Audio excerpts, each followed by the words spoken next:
Welcome to the Deep Dive, where your essential shortcut to getting truly well informed. On today's Deep Dive, it's July 17th, 2025, and this is part one of our Daily Current Affairs series. We're digging into the key nuggets of knowledge, insights curated specifically for you, our dedicated UPSC aspirants. Our mission, making complex stuff digestible. You might find some topics or revisions too, which is great for reinforcing what you already know. Okay, let's unpack this. We're kicking off with some really vital global and national health trends, things showing significant progress, actually. The latest WANICEF 2024 estimates, they show some really encouraging immunization numbers.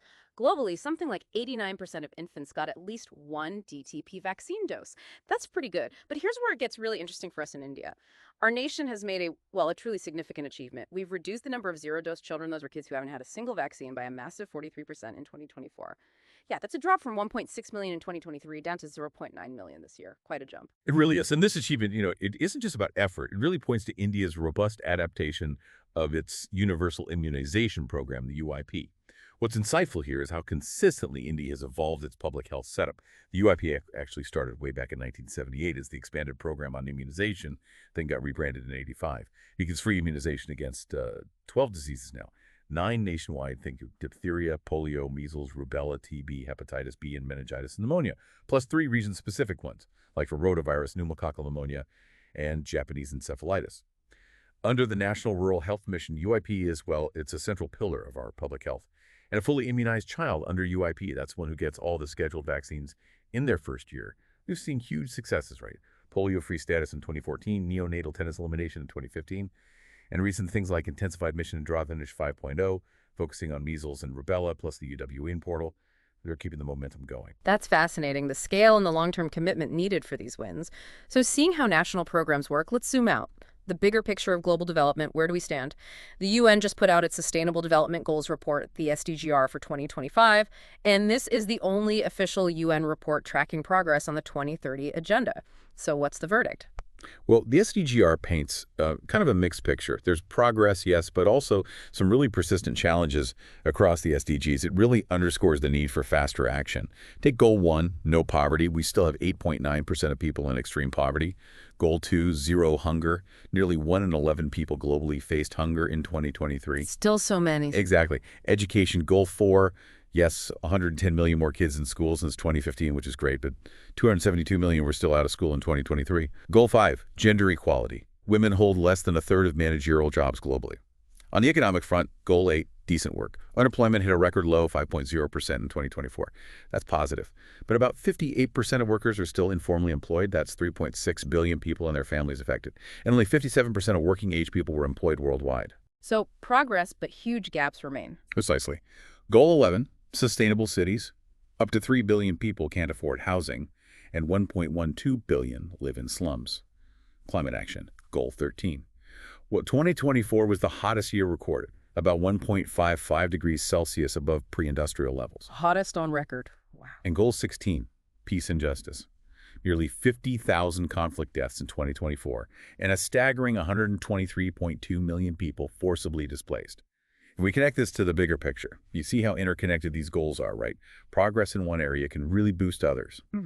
But it means we need, integrated policies, not just working in silos, to actually speed up the 2030 agenda. That makes sense. Integrated approaches are key. And with those global challenges, strengthening things domestically is even more vital. So how's India boosting its own economy, especially for smaller businesses? There's this new scheme from the Ministry of Power, assistance in deploying energy-efficient technologies in industries and establishments, a DET for short. The idea is to help MSMEs, micro, small, and medium enterprises cut energy use by maybe 30–50%, improve their power-to-product ratio, support green energy corridors. Sounds promising. Yeah.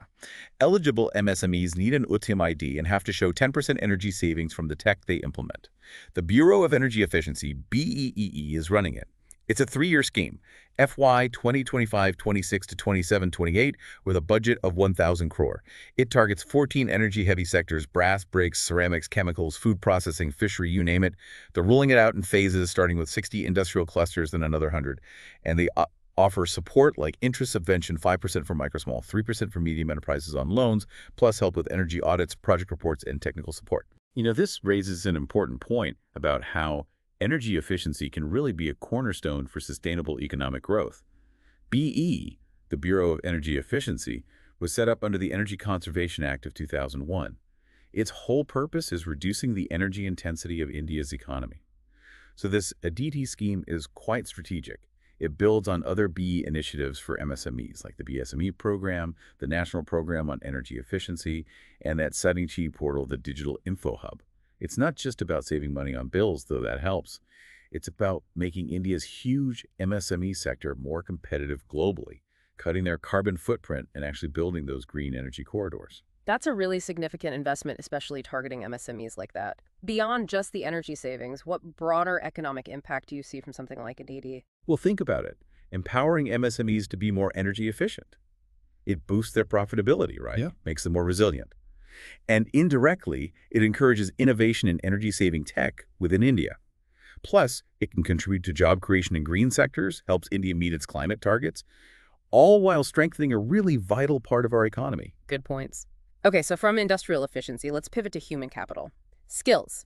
We're actually celebrating a big milestone this year, 10 years of the Skill India mission, SIM. It launched back in 2015 under the Ministry of Skill Development and Entrepreneurship, MSDE. Originally, the aim was huge train 40 crore people by 2022. It has several key parts under the main Skill India program. There's the Pradhan Mantri Kaushal Vikas Yojana, PMKVY. That's a free short-term skill training and certification for youth. Version 4.0 is running now till 2026. And the numbers there are impressive. They are. Over 1.60 youth trained since 2015 across 38 sectors. And get this, 45% of them are women. That's significant progress on gender inclusion, too. Absolutely. Then there's the Jan Shikshan JSS scheme. That focuses on vocational training for non-literates, neo-literates, school dropouts, mainly in rural areas. Trained about 2.45 lakh people by Jan 2025. We also have the PM National Apprenticeship Promotion Scheme, PMNAPS. It gives 25% of the stipend, up to €1,500 a month, directly to the apprentice and the company. Encouraging apprenticeships directly. Right, for ages 14 to 35. Around 2.6 lakh apprentices finished training in FY 23-24 through this. And finally, Deen Dayal Upadhyaya Gramin Kushal Yojana, DDU-GKY. That started in 2014, part of the National Rural Livelihood Mission. It aims to diversify incomes for rural poor families and help rural youth with career goals. And it seems effective. 65% of candidates got jobs after training. What's fascinating here is really seeing how these different programs work together. They target different groups, different needs, formal training, apprenticeships, rural skills. It's a comprehensive approach to building human capital. It's not just about the big numbers, impressive as they are. It's about the real impact on millions of lives, creating paths to better livelihoods, and ultimately making the Indian economy stronger with a skilled workforce. Definitely a multi-pronged strategy. Oh. Okay, let's shift again to some cutting-edge science and a key legal development. First up, scientists have detected the biggest ever merger of two massive black holes. Wow, the biggest ever. Yeah, the event is called GW231123. Happened billions of years ago, but we detected the gravitational waves, or GWs, from it now. Remember, GWs are those ripples in space-time from the universe's most violent events. Einstein predicted them back in 1916 in his general theory of relativity. And we can finally detect them directly. Exactly. This detection came from the LVK network. That's LIGO in the US, Virgo in Italy, and Kangura in Japan working together. This merger involved two black holes, one about 100 times the sun's mass, the other 140 times. They merged into a final black hole around 225 solar masses. That makes it the heaviest merger found so far. Incredible masses. Right. And just a refresher, black holes have gravity so strong nothing escapes, not even light. They come in different sizes. Stellar mass, maybe 20 plus times the sun, intermediate mass, hundreds to hundreds of thousands, and supermassive, up to billions of times the sun's mass. The detection network itself is amazing. LIGO is the world's largest, funded by the US NSF, with detectors in Washington and Louisiana.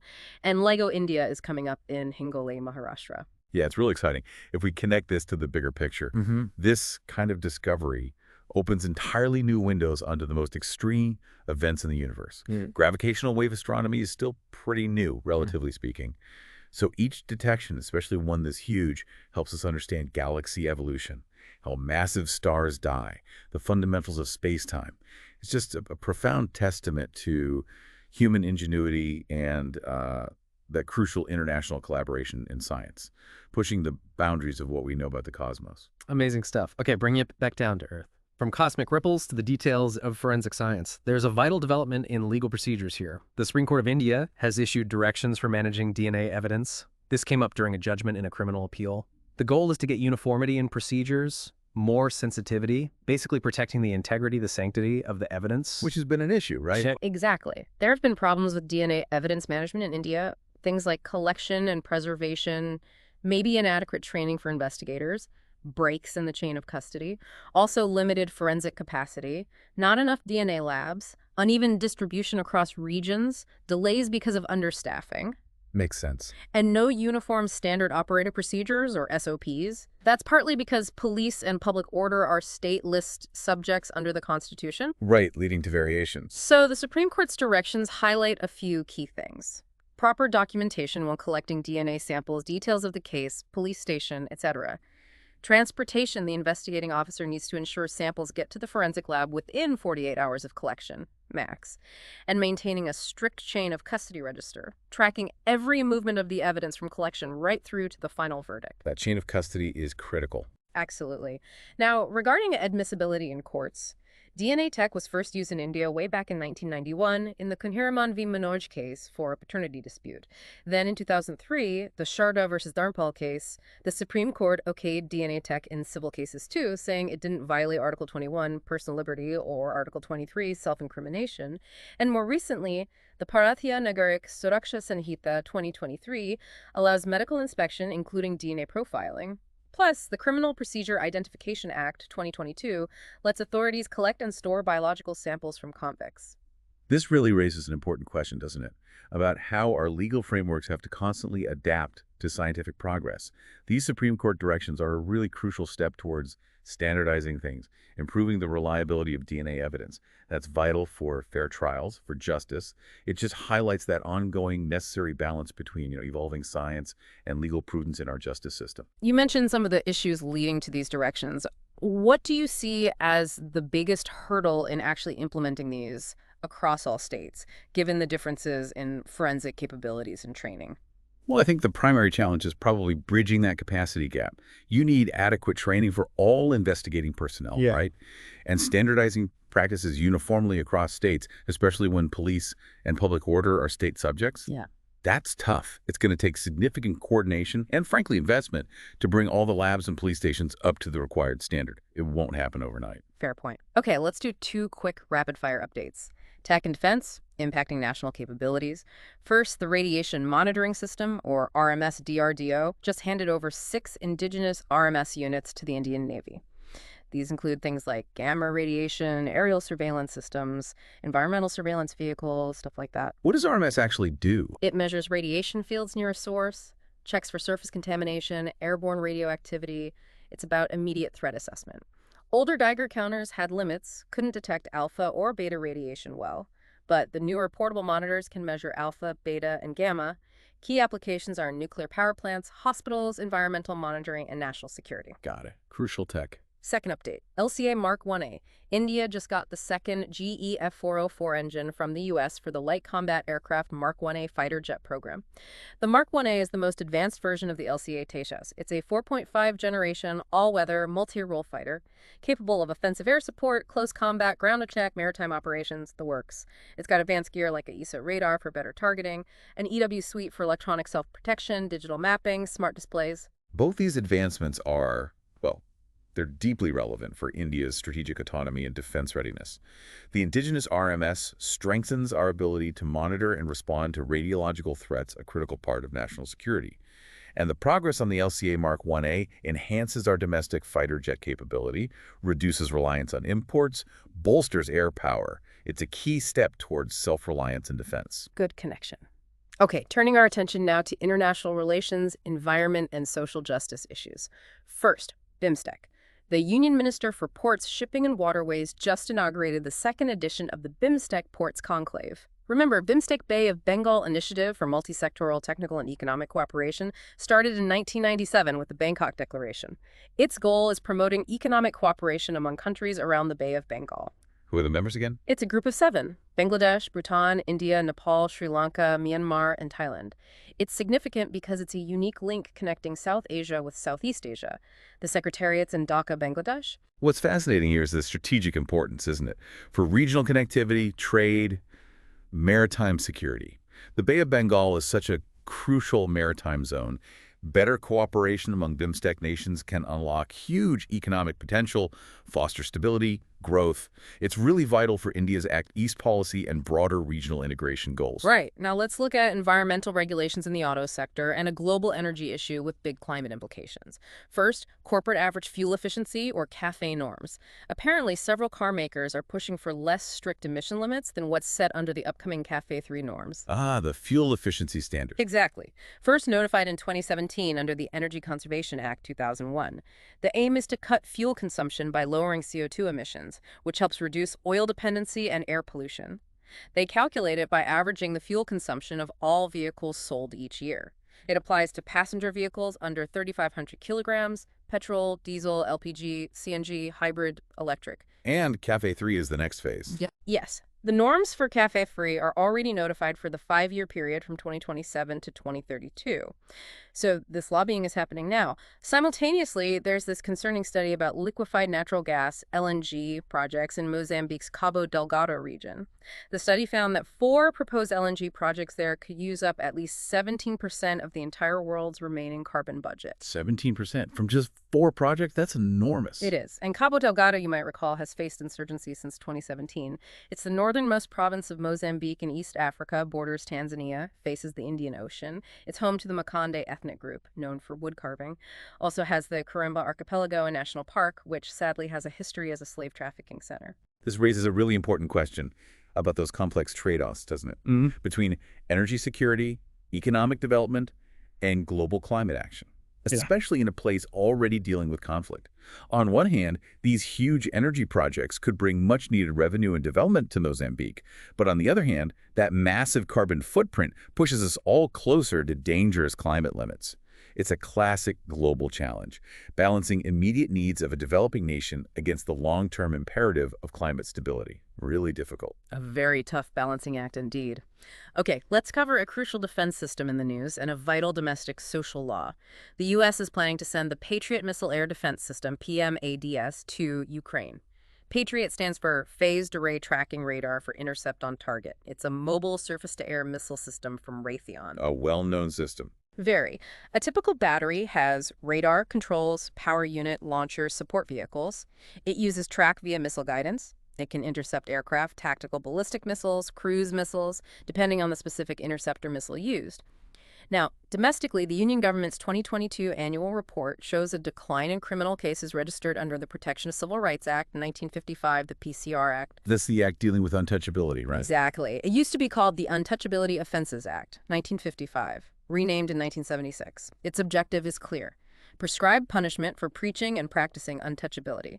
It defines various forms of untouchability and mandates an annual review report from states and UTs covering things like case numbers, pendency in police and courts. So the Patriot system deployment, it just highlights its role in modern warfare, right? As a key air defense asset. Shows the ongoing geopolitical complexities and concurrently, the PCR Act. Its importance for social justice, for equality in India remains absolutely critical. Even if cases are declining, the mandate against untouchability is fundamental for upholding rights and building an equitable society. That's a good point about the PCR Act. While the decline in registered cases is noted, some argue it might not mean untouchability itself has vanished, but maybe reflects underreporting or issues accessing justice. What's your take on reading those numbers? That's a really crucial point to raise. Yes, a decline looks positive on the surface, but it definitely needs deeper analysis. It could reflect improving social conditions, absolutely. But it could just as easily point to challenges, maybe lack of awareness about the act, difficulties in reporting, or just the very long and arduous path to getting justice for victims. The Act's annual review mandate is actually designed precisely to try and uncover these kinds of nuances behind the raw numbers. So cautious interpretation is needed. Understood. Okay, let's wrap up our deep dive today with a tribute to a key figure in India's history and a new research initiative. First, Coomaraswamy Kamaraj, an eminent freedom fighter and leader remembered on his birth anniversary, July 15th. Born in Virutunagar, Tamil Nadu, into the Nadar caste, historically considered a depressed caste.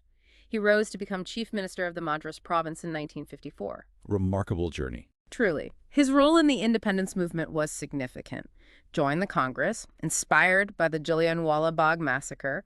He participated in the Salt Satyagraha, Nagpur Flag Satyagraha, led the Sword Satyagraha, the Neil Statue Satyagraha, jailed for 3 years in 42 for the Quit India movement, later elected to the Constituent Assembly from Madras.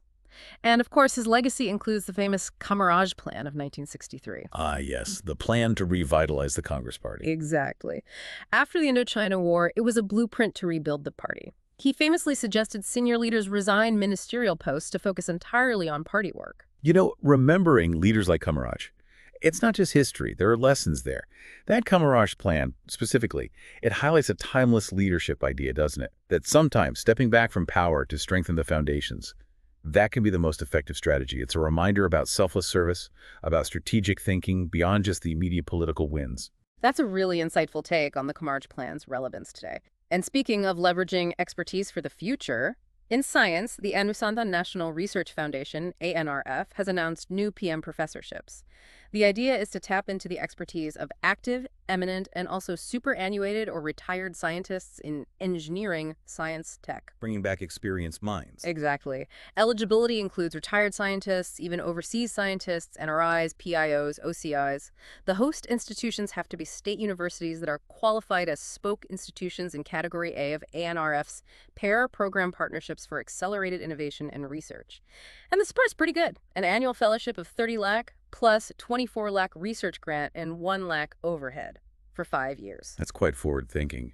It recognizes that immense intellectual capital, the experience, that often get underused after retirement.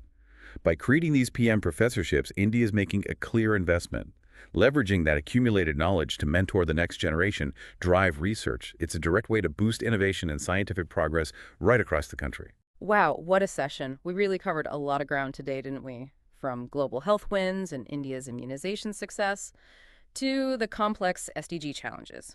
We looked at India's economy with Eddie He and the huge Skill India mission, journeyed to space for that massive black hole merger, back to Earth for DNA evidence rules, touched on defense tech RMS LCA Mark 1A, geopolitics with BIMSTEC, wrestled with CAFE norms and the Cabo Delgado energy dilemma, affirmed social justice via the PCR Act, and paid tribute to Kamaraj while looking at new research initiatives like PM professorships.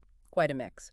So what does this all mean for you, the listener, especially you UPSC aspirants? It means you've just got a condensed but thorough update on crucial current affairs, hopefully giving you the insights to connect the dots across different subjects for your prep. Exactly. There's always more to learn, of course.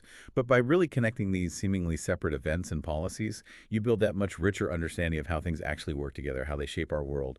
That kind of critical thinking is just invaluable. Well said. If you found this deep dive valuable, please do like this deep dive and subscribe so you don't miss out on future insights. We'll be back soon with more. Thanks so much for joining us today.